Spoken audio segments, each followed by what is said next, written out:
बहुत बहुत नमस्कार।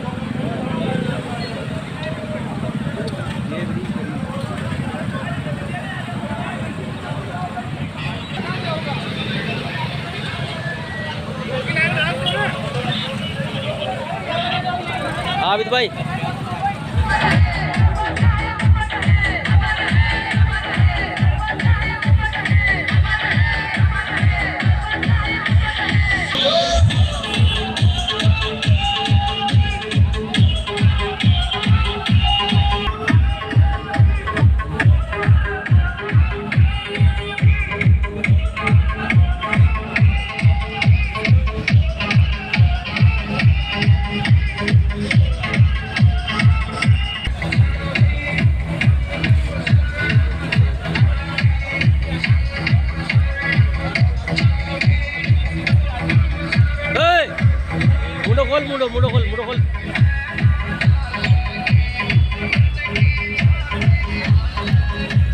भीम तो जय भीम तो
एट्रोसिटी दिया कि हमको जहाँ जा रहे थे वह रोक दिया तो अपराध बन गया।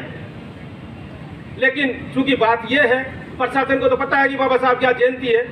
आज इनके अलावा किसी दूसरे की होती तो कलेक्टर साहब, एसपी साहब, जो भी है, प्रशासन भी यहाँ होता। आचार संहिता चुनाव प्रचार के लिए होती है। बाबा साहब की जयंती के लिए कहीं प्रतिबंध नहीं है और कोई गवर्नमेंट का ऐसा आदेश नहीं है कि वो किसी सभा में अपने उपस्थिति नहीं देंगे।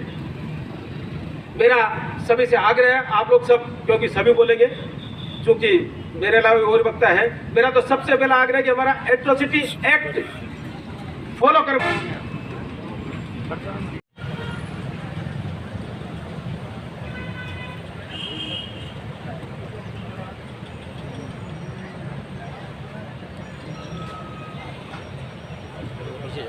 नहीं, आंखों पे तो नीचे कर, बीच में से तोड़ दो।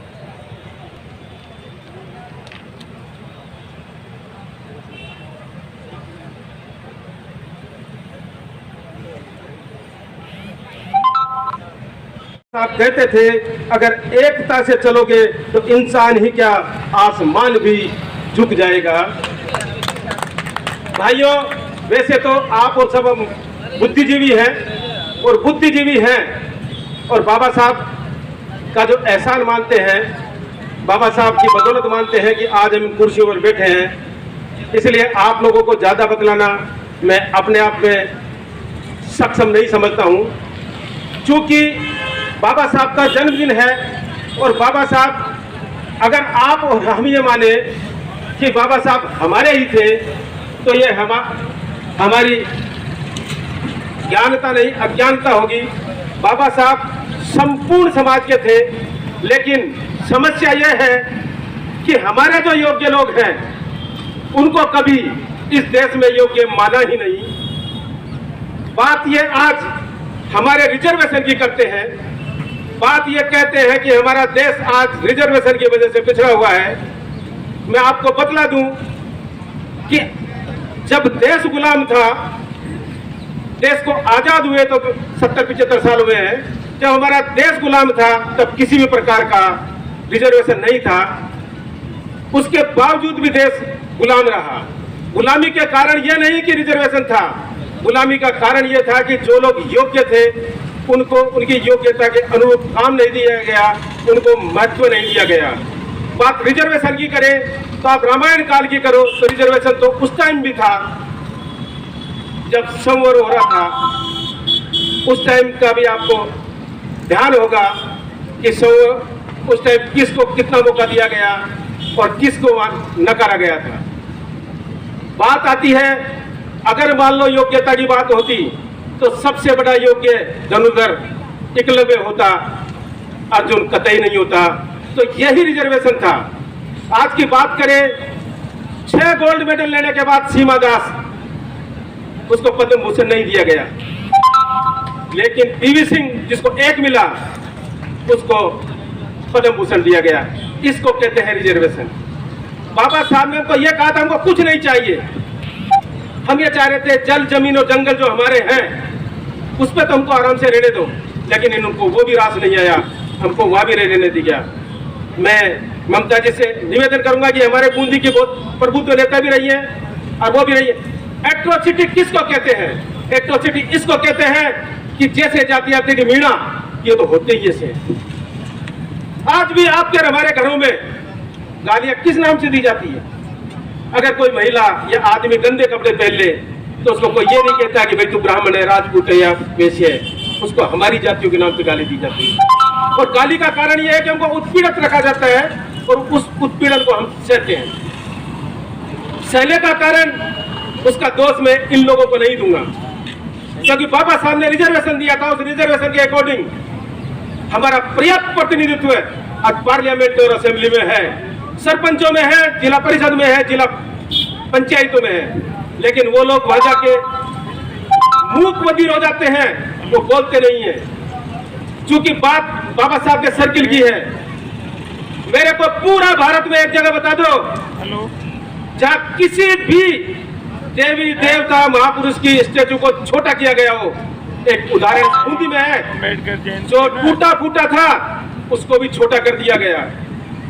मैं आप लोगों को दावे के साथ कहता हूं कि किसी का अवैध अतिक्रमण हो, उसने भले से 10 दिन पहले किया हो, हमारे न्यायालय उसका निकलने का जो रास्ता है वो कतई नहीं रोक सकती।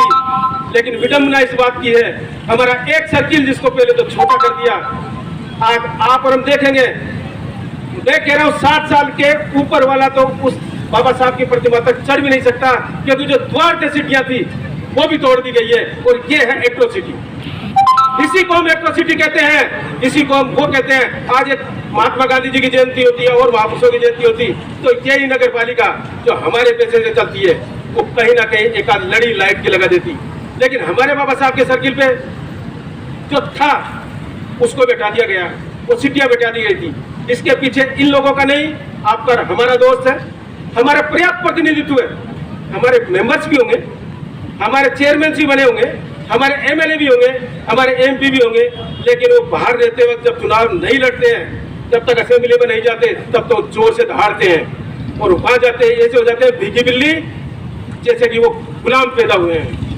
बाबा साहब ने हमको बहुत कुछ किया। मेरा तो यही है, एट्रोसिटी का मतलब यही है कि हमारे प्रति जो अत्याचार होते हैं। लोग बात कह रहे थे बहन हेमलता की, आपको पता ही नहीं है कि वो मुलजिम तो गिरफ्तार नहीं हुए, वो जमानत के चक्कर में बचती हुई फिर रही है, उसके ऊपर मुकदमा दर्ज हो गया है। मात्र इतना थोड़ी ने क्या कहा था उन्होंने। आज हम कह रहे हैं, लोग बात कहते थे कि काकर पाथर जोड़ के मस्जिद ली चुड़ाई, ताचड़ मुल्ला बांग दे तो के भेड़ा हुआ खुदाई। क्या कबीरदास जी गलत थे?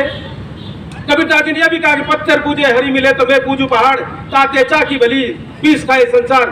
क्या गलत कह रहे हैं हम? अगर गलत कह रहे हैं तो सामने आप आओ, सामने आओ और बताओ। हम तो यह भी कह रहे हैं कि पूरे देवी देवता ही अगर भारत में हुए थे तो पूरा संसार वाले क्यों नहीं मानते?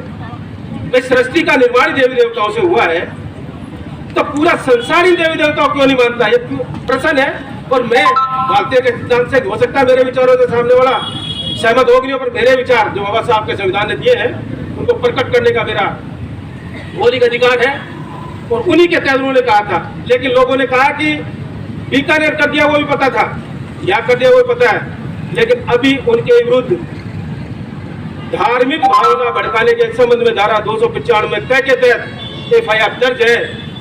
जबकि जो लोग जिन्होंने उनके साथ अत्याचार किया वो लोग बाहर हैं।